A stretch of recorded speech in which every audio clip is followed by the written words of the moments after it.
سمه ده. او یو شخص بېګا مې یو انډیوال سره خبره کولې سره د دې امامانو په اړه باندې دغه شو نو دې لکه امامانو زه د لکه امام حنبل صاحب او امام شافعي صاحب او لکه دې ویل چې زه د دې مذهب یم که نه نو ما ورته مذهب خو صرف د الله او د الله د رسول په دغه یعنې چې کوم الله رسول راوړی همغه مذهب دی پوه شولې امامانو پسې تګ دی پوه شولې خو لکه نه دا چې مذهب یې ته یاد کړې که نه نو زه په خپل سوال کې صحیح جواب کې صحیح وکړه هغې سره بېګا داسې په دې باندې ډېر بحث وکړو ستا دا جواب ډېر برابر دی مذهب په اسلام کې په دغه معنی باندې چې کوم د خلکو د حتی رسولی دا هېڅ وجود نه لري وجود نه لري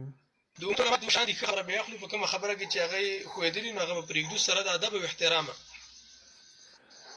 او زما د انډیوال چې دی شیخ صاحب د سخت پنځه وخته مونځ خپل کوي پوه شولې دغلته خو مونځونه د جمع سره نه وي خو زه ځان ته په دې اتاکو کې کوو خو دغه یو پوښتنه بېګا لکه دا زما د انډیوال چې د 14 سپارې حفظ کړي دي خو دومره معلوماتو ته نه و چې دا قرآن یعنې دونه خو د معلومات چې قرآن یعنې آسماني کتاب دی خو دا معلومات نه و چې دا قرآن یعنې د چا کلام دی یعنې د الله تعالی خبرې دي که نه موږ دغه ویلی شو او دا ورته معلومات نه و نور دا معلومات چې حدیث چې شته وای که نه نو ما ورته وویلې چې دلته د اصلا کې ډېر عالمان چې کوم یو دي چې کوم حق پرست دي نه هغوی زیات د قرآن او د حدیث خبره کوي او تعالی به عالم د قرآن او د حدیث نه درکوي او که چېرته تعالی د نور کتابونو حوالې درکوي او د قرآن او حدیث کې نه وي نو هغه بیا چې دی په هغې رد هم کېدی شي او هغه نه هم ده صحیح نو بیا هغې که چېرته خبره د قرآن او حدیث سره د عالم برابرۍ موږ بیا اخلو که زه دلته ناست یم زما خبره تاسو واورېده که چېرته حدیث مې ته و په هغه باندې چې حدیث پېشته دی او صحیح حدیث پې دی خو بیا اخله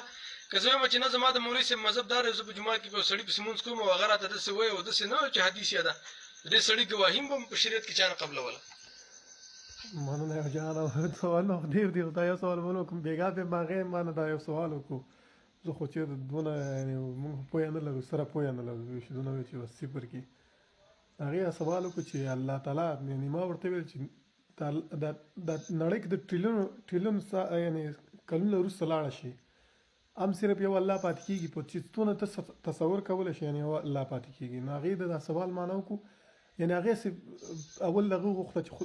خدای دې په دغه کې نه راولي پېښ په ګناه کې یعنې او نه مې خدای په دې نیسي خو د هغې دا پوښتنه وکړه چې د الله نه مخکې څوک وو چې یعنې الله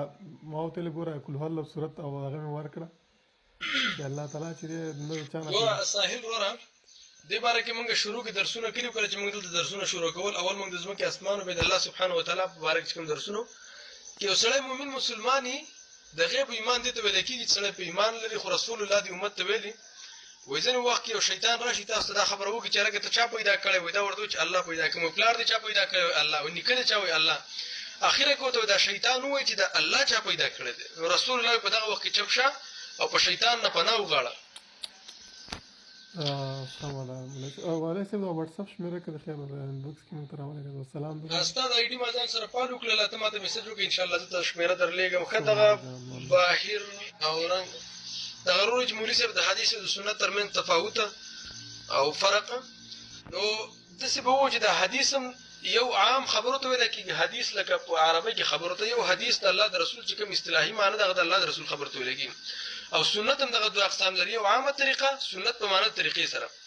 دا به د حدیث سره فرق لري لکه حدیث خبرو ته ویلی کېږي سنت عامې طریقې ته ویلی کېږي چې سړي په ژوند کې لکه افعالو ته هم ویلی کېږي